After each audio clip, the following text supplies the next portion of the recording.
Hello and welcome to my channel. I'm Maria. As you know from the title, topic of today's video is solar eclipse in Aries on April 19th or 20th, 2023, depending on your time zone. Here in Europe, it is on April 20th. This eclipse is a black moon total hybrid eclipse on 29 degrees of Aries. So let's start from there. 29 degrees is called an oractic degree in astrology because every sign has 30 degrees. Actually, we start from 0, so 29 degree is the 30th degree of every sign.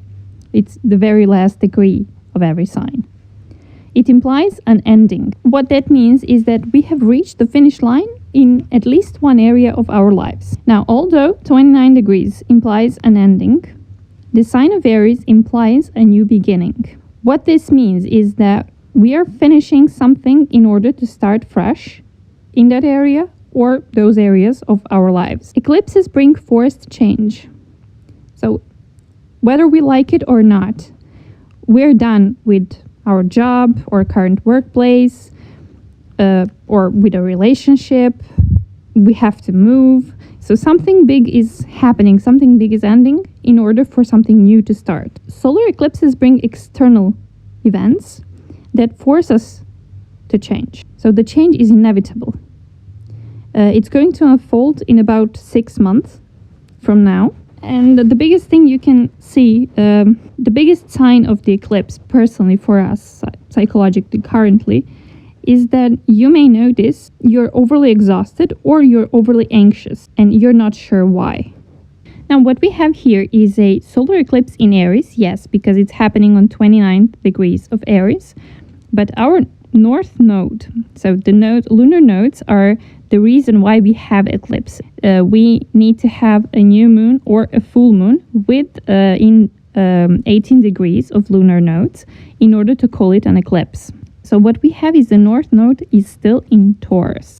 It's not yet in Aries. And it will stay in Taurus till the summer. So it's going to be end of July when it actually hits the 29th degree of Aries, the current degree that this eclipse, solar eclipse, is happening on. So basically, we may see an external event happening in the summer that is actually related to this eclipse right now. This also implies that we have to work on two areas together. That's why I said it may be multiple things for you personally.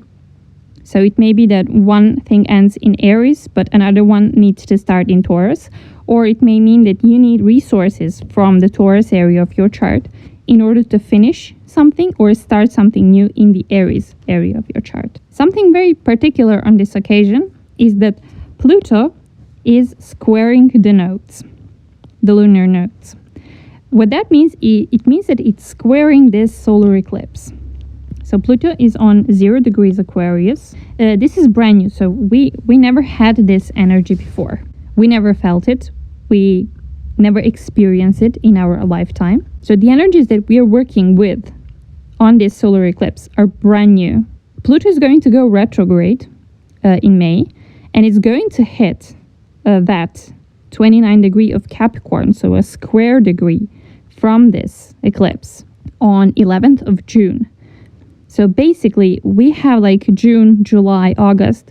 We have this time when critical events might happen that are actually going to be tied in with this solar eclipse. Pluto asks us to change something, to renew something, to do something in a very, very different way than we used to do it. So we have to tie the new in with the old, but the old has to be replaced in a way. Another interesting thing that is happening is that Mercury is going to go retrograde just days after this solar eclipse. So whatever resources we need from the Taurus part of our chart, we're going to have them because Mercury, when it goes retrograde, it goes inwards.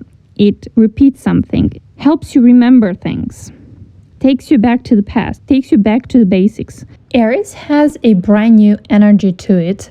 It's like a newborn baby that is yet not aware of its surroundings and is yet not aware that it has a mother and a family and it will be nurtured. So it's fighting and screaming and it's scared. It believes that it's alone in this world. It's completely unaware what has just happened to it. It feels abandoned. Whereas Taurus energy is a few months old baby, or maybe even a toddler. Okay, not a toddler, that would be Gemini. Taurus energy is secure. It knows it's going to be nurtured. It's aware of its surroundings. It's aware that it has family. It's not scared. It's not panicking. It's not attacking anyone. And it feels secure. It knows that it has resources. It has a mother that is going to nurture it. It has a family. Taurus is a sign of family. Mercury retrograde in Taurus is actually there to show us we have resources. We already have them. We just need to see where they are. We need to find them. We need to go within and figure things out. We need to figure out where are our resources. We need to understand how to use them. That's why we have this Mercury retrograde right now, right after the solar eclipse. On the other hand, we have Mars, the lord of this eclipse, because the ruler of this eclipse, because Mars rules Aries, in Cancer, which is the sign of family, the sign of nurturing, our roots. It represents our roots, our history, who we are in our core self. But Mars doesn't feel okay in Cancer. Aries is a newborn baby that is unaware that it has a family. And when you put Mars into Cancer, into sign of family, Mars doesn't feel very confident in a sign of family because Mars is independent. It's a fighter. And family is about togetherness. It's about nurturing. What Mars does best in Cancer is protecting the family, standing on its own and fighting with others for the family. But that can also be exhausting. So Mars feels exhausted in Cancer. It has all this build-up anger. Cancer is not a very expressive sign. It's passive-aggressive. It keeps everything to itself and then it bursts out all of a sudden. When you put Mars in Cancer, you get the same energy, just the burst out part is really bad. You can count on Mars to protect the family. At the same time, Mars is going to build up anger because it's going to feel like it's doing everything alone instead together. If it's a family and if it's togetherness, then we should do this together. That's the logic of Mars. But Mars cannot work together. It's independent. So there is a conflict between the nature of the sign and the nature of the planet, which are complete opposites. The reason this is important is because we have Chiron in Aries, which is almost exactly squaring that Mars in Cancer. Chiron shows where our psychological wounds are. Currently, it's in the sign of Self. So it's trying to show us where we are wounded. Where do we feel wounded? The square from Chiron in Aries to Mars in Cancer tells us that we have a family wound that needs to be resolved. We need to find it and we need to resolve it. We need to deal with it. Something is going to happen that is going to push us forward to realize, where did we feel less than in our family? Where did we feel like we were separated from our family? Where did we feel disenfranchised? Moon actually helps this aspect. Moon and Mars are in mutual reception. That means that Mars is in the Moon sign in Cancer and Moon is in Aries, which is Mars sign. They're basically hosting each other.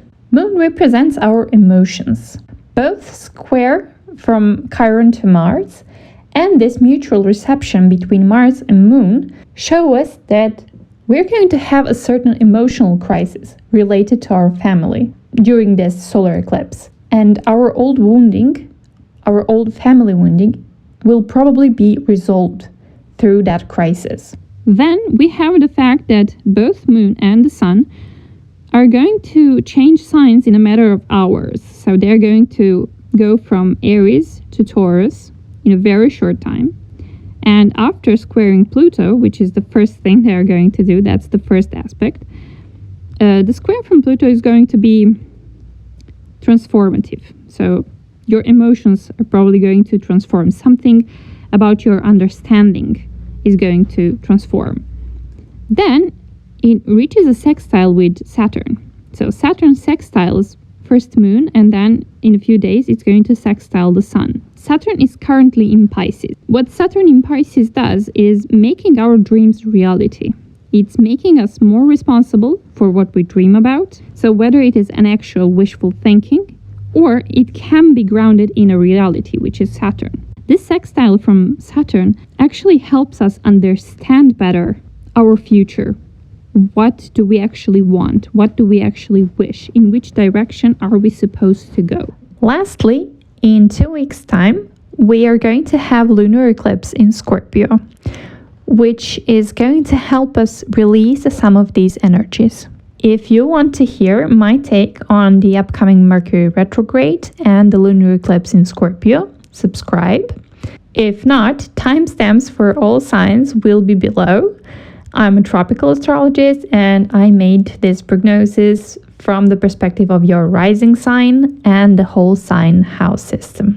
For Aries rising, this solar eclipse falls into 1st, 2nd, 4th, and 11th house. It seems to me a label or restriction the society imposed to you because of your past or family of origin has to go. Either you found your self-worth despite it, or you now see the reason behind it in a different light. You have a different perspective and you're ready to step out into the world with this new sense of self. For Taurus rising, this solar eclipse falls into 10th, 12th, 1st, and 3rd house. It seems to me you were overshadowed in the past. Either your siblings or colleagues were perceived as more successful, or your lack of confidence and internal fears stopped you from showing your skills to the world. Whatever the case, this situation has to change now. You need to deal with your fears and lack of confidence. You have to show to the world that you're capable. The opportunity will arise. Be prepared for it. For Gemini rising, this solar eclipse falls into 9th, 11th, 12th, and 2nd house. You probably have all these ideas and plans for the future, but none of those ever comes true. You believe the reason why these ideas never come true are finances, or generally a lack of resources. The real reasons are some beliefs you have. Maybe you have trust issues and your ideas require a partner to come true. Maybe you believe that your ideas have to be done in a certain way. Whatever the case, you need to find where are your beliefs coming from and change them. In that way, your life will transform and your visions will come true.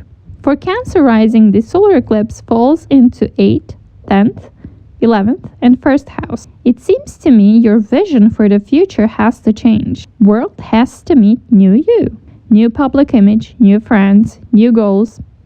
Everything in regards to your public life has to be transformed. Maybe you were a single mom, had other single moms as friends, trying to make ends meet, but now your children are independent, which means your role as a mother has changed. All the money you earn is yours.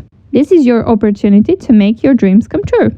For Leo rising, this solar eclipse falls into 7th, 9th, 10th, and 12th house. It seems to me you're going to meet a person who is going to change your life in next 6 months. This person will help you to change your beliefs and face your fears. As a result, your career and public image are going to change. This person may be a foreigner or may come from a different culture or religion. For Virgo rising, this solar eclipse falls into 6th, 8th, 9th, and 11th house. Virgo is a work hard, play hard type of sign. Well, you need to change that mentality because it's not doing you any good. You lived in perpetual state of crisis because of it. It's time to ground yourself and go within. Find your faith again. Do only what is necessary. Choose your battles. For Libra rising, this solar eclipse falls into 5th, 7th, 8th, and 10th house. It seems to me you're going to experience more pleasure in life. It can be through a new hobby or intimacy between you and your partner deepens. You may find a new partner or a new sexual partner, or you may find the perfect business partner to have a fresh start in your career as an entrepreneur. For Scorpio rising, this solar eclipse falls into 4th, 6th, 7th, and 9th house. It seems to me there is a change in family dynamic. You will need to take more responsibility than before. Maybe you and your partner are becoming parents or grandparents. Maybe one of your parents is going to need daily care from now on. Maybe you get a pet. Prepare yourself for new responsibilities. For Sagittarius rising, this solar eclipse falls into 3rd, 5th, 6th, and 8th house. It seems to me you're going to start journaling, exploring your unconscious mind through your hobbies. Or maybe you will turn your hobby into a profitable business. Also, it may turn out your children have an expensive talent that needs to be nurtured. Good luck. For Capricorn rising, this solar eclipse falls into 2nd, 4th, 5th, and 7th house. It seems to me you're going to expand your home. You may move in with a partner or partner with you. You may find out there's a baby on the way. Or simply you decide to renovate your place and finally design it the way you always wanted. For Aquarius rising, this solar eclipse falls into 1st, 3rd, 4th, and 6th house. It seems to me you're moving. Either your home and neighborhood don't fit your needs anymore, or you will be forced to move. If that's not the case, it may be you start to work from home or the way you commute to work changes. For Pisces rising, this solar eclipse falls into 12th, 2nd, 3rd, and 5th house. It seems to me you're embarking on a new journey. During this journey, you will have to face your fears, believe in yourself, your abilities, your talents, skills, and use those in order to earn a living. No more hiding, relying on others, believing you're not good enough. From now on, you have to be independent, bold, and confident you can achieve whatever you envision. Let me know in the comments how did this transit affect you, and don't forget to stay in touch for more astrology-related content.